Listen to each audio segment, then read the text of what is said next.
Yo, how's it going, everybody? In today's video, we're going to be looking at different hand cannons and figuring out which one is best with the Lucky Pants. I know there's been a bunch of testing in the past figuring out which one was best, but last month we received a ton of changes and I have not seen anybody cover these changes yet. So we're going to be looking at all the DPS numbers with a couple of the different top hand cannons and figuring out exactly which ones you guys should be using at all times. And also, we're going to be incorporating a test that I never saw anybody else do in any sort of previous testing, which I do think really matters in real world scenarios like GMs and stuff like that. And I'll explain why as we go along through the video. Now, there's a couple things that would shake up the order of the best hand cannons that we can use with the Lucky Pants, and that came in a patch last month. So the Malfeasance had its explosion damage increased by 50%, and also Vorpal was changed. So now kinetic weapons with Vorpal now deal 20% more damage as opposed to the 15%. So this is big for two reasons, because obviously Malfeasance was one of the top choices, especially if you're doing content against Taken. And then also the 7 Seraph Revolver was one of the top DPS options before the Vorpal change. So now it's got that 5% extra as well. And that has really helped it out. And we're going to be looking at these two. Also, I did some tests with Crimson, but it's mainly going to come down between the 7 Seraph and the Malfeasance. So we're going to break down each of the numbers and at different scenarios. Now, starting off with the Malfeasance, I did a couple different tests with it. So the first being a Master Lost Sector Unstoppable Taken enemy.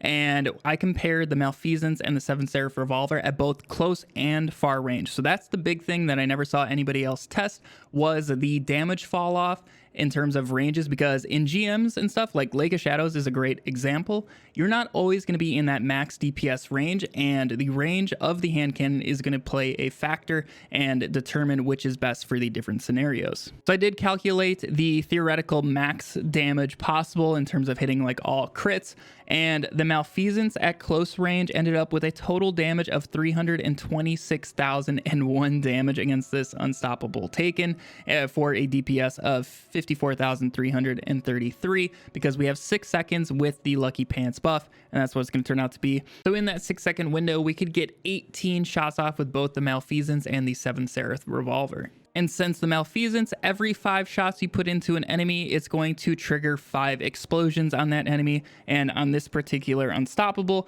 the total Malfeasance explosion was doing 16,200 damage, and that's going to happen 3 times over the course of our Lucky Pants buff at the 5th, 10th, and 15th shots. Now, if we compare that to the 7 Seraph Revolver at the close range against this Unstoppable Taken, the actual kill time of it varied by 4 frames. Of Malfeasance killed it in 4 frames faster, but overall, theoretically, it would do 303,738 total damage with a DPS of 50,623. So as we can see, it's just a hair lower than the Malfeasance at close range, and that's actually pretty good considering it doesn't take an exotic slot, and also it doesn't get the bonus damage against Taken. But where things really start to get interesting and the Malfeasance really starts to shine is once we get to range. So if we take a look at the Malfeasance at range, we're going to be hitting 1,095 as our base damage against this Unstoppable Taken. So if we go ahead and math all of that out, the total damage from that range we're going to do is 150,435, and we'd end up with a DPS of 25,072. Now, when we compare that to the 7th Seraph Revolver at that same range, we were hitting a base damage of 1,284, and then mathing all of that out, we ended up with a total damage of 119,412 and a DPS of 19,902. Now, I will say I was trying to actually put these numbers into practice. I tried full DPS at these ranges, and let me say the Malfeasance was way easier to actually get close to that number.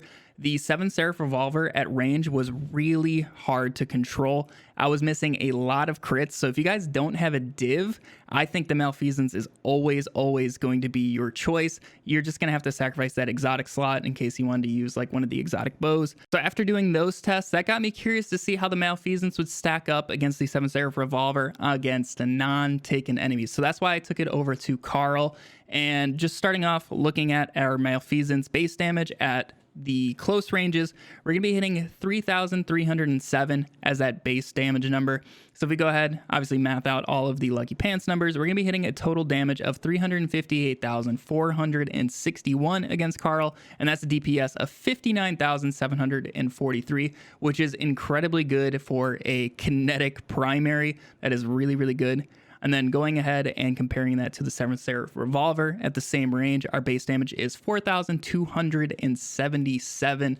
Mathing it all out, our total damage would end up being 397,761, and our DPS of 66,293. So it is a fair amount higher DPS than the Malfeasance at the close ranges against a non-taken enemy, but things really start to get interesting once we move that range back again. So taking a look at the Malfeasance and 7th Seraph Revolver at their minimum damage, which really still isn't that far. There's a ton of engagements in GMs that you're going to be at this range or farther. So I really thought this was a practical test to be doing with these two revolvers.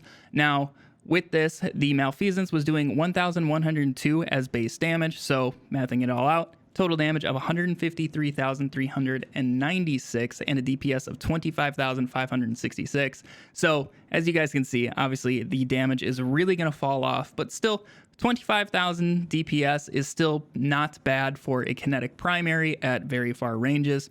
And then comparing that to the 7th Seraph Revolver, base damage of 1,425 and a total damage of 132,525 and a DPS of 22,087, which is a hair lower than the Malfeasance. So that explosion on the Malfeasance, that does not matter what range you're at. It's going to do the same damage whether you're 0 meters away or 100 meters away. It's not going to matter as long as those explosions go off. They're going to do the damage, and that really makes up for the Malfeasance at ranges. So any sort of content where you're at range, you can't really get close to the enemy, the Malfeasance is going to be the pistol you're wanting to be using with the Lucky Pants. I also know the Last Word is another fantastic option for DPS with the Lucky Pants, but once again, that's one of those ones that's really hard to make work in practice because you need to hit all of your headshots while hip firing, so you're basically going to need a div with you, and also that's another one that's going to fall off at range. So to me, it's just going to come down between the Malfeasance and the 7th Seraph Revolver. So in conclusion, which one should you be using with the Lucky Pants? My vote is going to have to go to the Malfeasance for pretty much every single scenario. The only time I would not use the Malfeasance is if you can maintain close ranges and you really need that exotic slot somewhere else. Otherwise, I would have the Malfeasance on every single time when I'm using a Lucky Pants build. Overall, it really helps at realistic ranges in terms of endgame content. GMs, enemies just hit so hard. You can't always get that close to enemies, especially like overloads when they're shooting out their little tracking projectiles, anything like that. It's really hard to get close all the time. So having that option of doing damage at range is really huge. And also, like I said earlier with the 7th Seraph Revolver, it is very difficult to hit all of your shots. You're going to need a div to hit all precision shots with this thing at range. So like I said, Malfeasance every single time for me. I know there was a lot of numbers to go along with in this video. There's a lot happening, so hopefully you guys understood what is exactly going on between these two hand cannons and why you should be using the Malfeasance with the Lucky Pants. I'm really big into theoretical damage numbers, but I'm also into realistic damage numbers as well. So I like to combine the two aspects of damage testing and figure out exactly what's the best for you guys and what you should be using in your endgame content. If you guys did find this video informative and you found it helpful, make sure to leave a thumbs up on it to let me know. Also consider subscribing for more Destiny content. I got a bunch more on the way here very, very shortly. If you guys want to see my Lucky Pants build, also let me know down in the comments below. But anyways, I hope you all have a fantastic day and I'll catch you all in the next video. See ya.